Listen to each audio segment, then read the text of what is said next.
Hello दोस्तों, स्वागत है आपका हमारे YouTube channel CTET and TET's preparation में। और आज के इस वीडियो में मैं उच्च शिक्षा में सुधार हेतु नई शिक्षा नीति 1986 के सुझाव को बताऊंगी।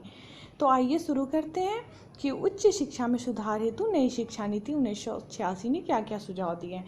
स्वतंत्रता प्राप्ति के बाद शिक्षा में अनेक परिवर्तन हुए। इन परिवर्तनों को लाने में सन 1986 की राष्ट्रीय शिक्षा नीति की अहम भूमिका रही है। इस नीति में सुझाए गए अधिकांश सुझावों को लागू नहीं किया जा सका है, जिसके परिणाम स्वरूप शिक्षा को विभिन्न वर्गों में नहीं पहुंचाया जा सका तथा इसके स्तर में सुधार भी संभव नहीं हो सका। 20वीं शताब्दी में भारतवर्ष के सामने अनेक समस्याएं आई, ठीक है, और इन समस्याओं से जूझने के लिए सन 1986 में एक नवीन राष्ट्रीय शिक्षा नीति घोषित की गई। इस नीति के तहत राष्ट्रीय शिक्षा का ढांचा तैयार किया गया और सन 1986 की नई शिक्षा नीति में उच्च शिक्षा के विकास एवं सुधार के लिए निम्न सुझाव दिए गए। सो नीचे है, आइए देखते हैं। पहला है, उच्च शिक्षा स्तर पर विशिष्टीकरण की मांग को ध्यान में रखते हुए पाठ्यक्रम का पुनर्गठन एवं विकास किया जाना चाहिए। विषयों को लचीला बनाया जाए। इस स्तर पर छात्रों की भाषाई क्षमता बढ़ाने के प्रयास किए जाएं।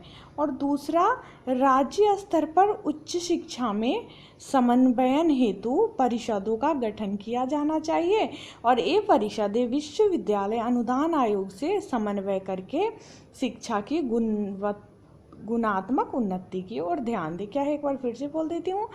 राज्य स्तर पर उच्च शिक्षा में समन्वयन हेतु परिषदों का गठन किया जाना चाहिए और ये परिषद विश्वविद्यालय अनुदान आयोग से समन्वय करके शिक्षा की गुणात्मक उन्नति की ओर ध्यान दे। तीसरा है, संस्थाओं में छात्रों को प्रवेश उनकी क्षमताओं को ध्यान में रखकर दिए जाए। और चौथा है, विश्वविद्यालयों को अनुसंधान हेतु अधिक से अधिक आर्थिक सहायता दी जाए। आगे है, शिक्षण विधि को बदलने का प्रयास किया जाए और उच्च शिक्षा के स्तर को सुधारने के लिए विश्वविद्यालय को अधिक से अधिक स्वायत्तता प्रदान की जाए।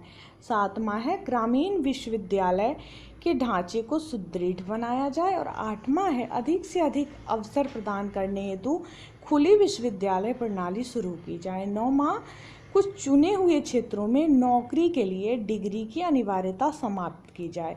और 10वां है, आज भारत में लगभग 481 विश्वविद्यालय तथा 15,000 से अधिक महाविद्यालय है। देखिए, बहुत इंपॉर्टेंट है कि आज भारत में लगभग 481 विश्वविद्यालय है तथा 15,000 से अधिक महाविद्यालय है। इसके सुधार की ओर ध्यान दिया जाना चाहिए। और लास्ट है 11 नंबर पे, उच्च शिक्षा की उन्नति के लिए सभी आवश्यक सुविधाओं की व्यवस्था की जानी चाहिए और श्रव्य दृश्य साधनों तथा इलेक्ट्रॉनिक उपकरणों का उपयोग किया जाना चाहिए। तो यहाँ पे टॉपिक हमारा समाप्त होता है। आगे के वीडियोज़ में मैं और भी इम्पोर्टेंट टॉपिक को लेकर आऊँगी जो आपके किसी भी एग्ज़ाम्स के लिए, जैसे CTET हो गया, TET हुआ, BEd DLEd एग्ज़ाम के लिए बहुत ज़्यादा महत्वपूर्ण होगा।